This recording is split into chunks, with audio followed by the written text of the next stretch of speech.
Okay, so now that you know the process, I think it's also good to say a little bit about how you can troubleshoot when things go wrong, which happens to everyone. But most of the time you can fix it or kind of control the damage a little bit.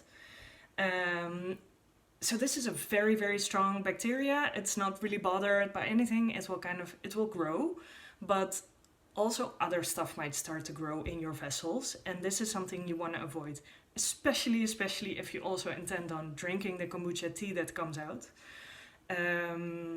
So what you want to look for, basically the pellicle itself is a bit like, it's creamy white, thick, opaque, and a pretty even texture and color.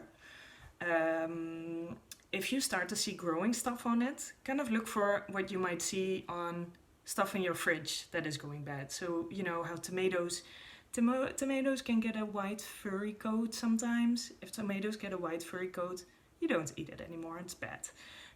Sometimes on apples or in fruit you can see furry coats appearing, or maybe greenish. That's not good.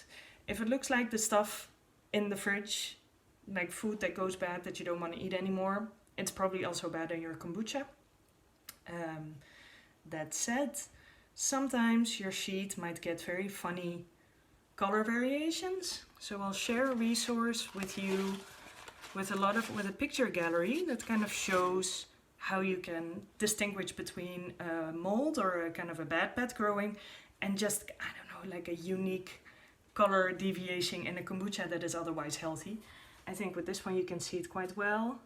So this has some darker strains where the kombucha just grew something different. It's not bad, it just happens sometimes, and you will see it. So the sheets that you get out of it won't be as even. But yeah, it's good to know what's what.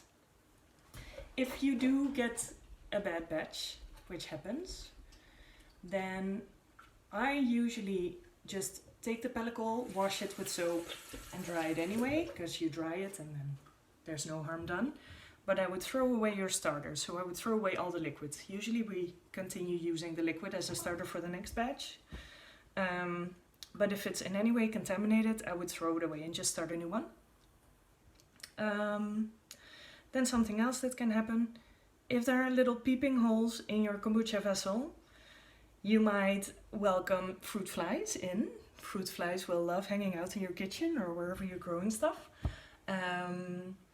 If it manages to go in there, it will lay eggs in your kombucha, and when they come out, you have teeny tiny white worms in your kombucha. Also then you want to throw out all the liquid. You can still wash the pellicle and dry it, that's fine, but don't try to use it to create more batches, because I think they will just keep growing and it's disgusting. Oh yeah, I have one that went totally wrong. I'm going to show you that one.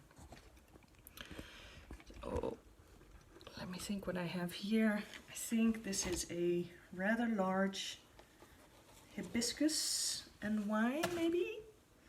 So it's growing really nicely, and you can see that it's pretty even all around, really nice and pink, but this is like dark purple. It's also bulging. There's a big air bubble underneath here. I think that might be a problem. With these big sheets, it's really difficult to determine whether there's air underneath, so that's a bit of a challenge when you go bigger. And plastic is also not see-through, so I cannot see the air bubble like I could with a glass vessel. But I think the most important thing that I want to show you here, I might have to take my phone off for that, is this. So you can see these tiny spickly speckles? That is something growing that should not be growing. We don't want to have that.